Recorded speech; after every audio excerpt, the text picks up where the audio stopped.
Bonjour et bienvenue, voici notre tour d'horizon économique, géopolitique, sanitaire et boursier. Nous sommes le jeudi 15 avril.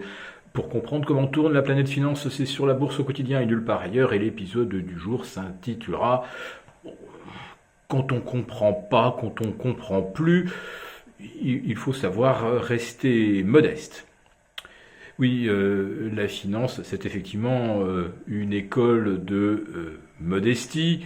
Alors même si des fois j'ai tendance à prendre ce principe un petit peu à la rigolade, parce qu'il ne faut évidemment pas tout prendre non plus avec un esprit de sérieux, je dois avouer qu'aujourd'hui, les chiffres américains me laissent un petit peu sans voix.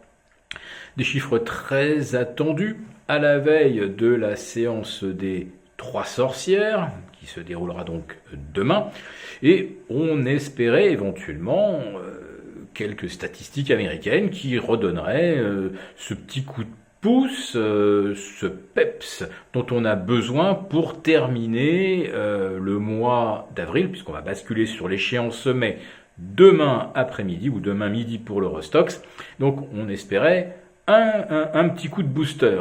Et bien là, ce sont carrément 4 bangs supersoniques qui ont retenti au-dessus de la tête des investisseurs, avec tout d'abord une hausse de 9,8% des ventes de détail et de 8,5% hors auto. Le consensus tablait respectivement sur plus 6 et plus 5. Je dirais que ce chiffre-là est de loin le plus explicable, avec le versement de 125 millions de chèques fédéraux pour un montant de 325 milliards de dollars. Il fallait bien que ça se retrouve effectivement dans la consommation, surtout après ce triste mois de février où les intempéries avaient largement perturbé les achats d'Américains cloîtrés chez eux avec des routes impraticables ou des villes privées d'électricité. Bref, la consommation avait chuté de moins 3%, après plus 7,5% en janvier. On rebondit au mois de mars, c'est normal, mais on rebondit quand même très fort. Mais ça, on comprend.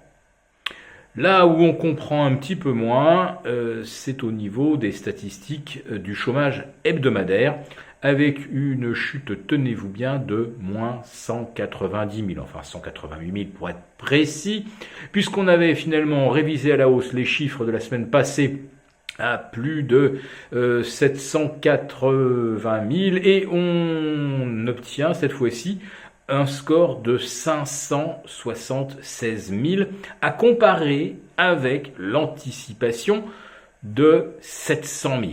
Alors, je rappelle que la semaine précédente, on avait dénombré 744 000 chiffres, donc revus à la hausse avant cette spectaculaire inversion que sincèrement, je ne sais pas expliquer du tout. Ensuite, on a eu les indices d'activité industrielle. Alors, celui de la fête de New York, l'Empire State, à mon sens, n'a jamais été un vrai révélateur du contexte ou de la conjoncture dans l'industrie, parce que la fête de New York mesure surtout l'activité dans les services, mais tout de même, on a une accélération, là aussi spectaculaire, de plus de 8 points, vers 26, et on n'avait jamais vu un score supérieur à 25 depuis juin 2018. L'indice Philly-Fed d'activité, lui aussi, grimpe à 50,2 contre 44,5, et on s'attendait à une petite contraction de 42. Pourquoi une contraction au mois de mars, ma foi, si c'est à la hausse, je ne suis pas surpris. Non, ce qui me surprend vraiment, et j'y viens, et c'est l'objet du titre de cette chronique quotidienne, c'est la réaction du marché obligataire américain.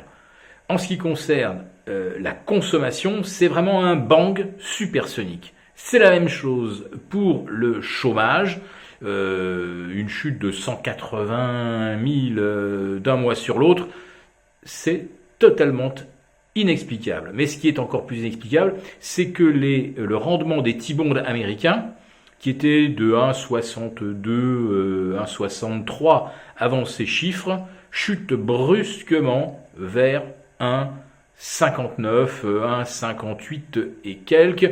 Je vais juste regarder ça. Oui, on est aux alentours de 1,59.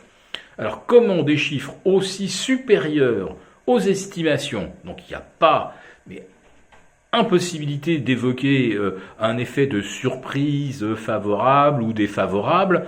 Là, on est au-delà de toutes les attentes, donc on ne peut pas dire que les investisseurs ou les spécialistes des marchés de taux avaient anticipé des chiffres très forts. Ils sont beaucoup plus forts que tout ce qu'on attendait.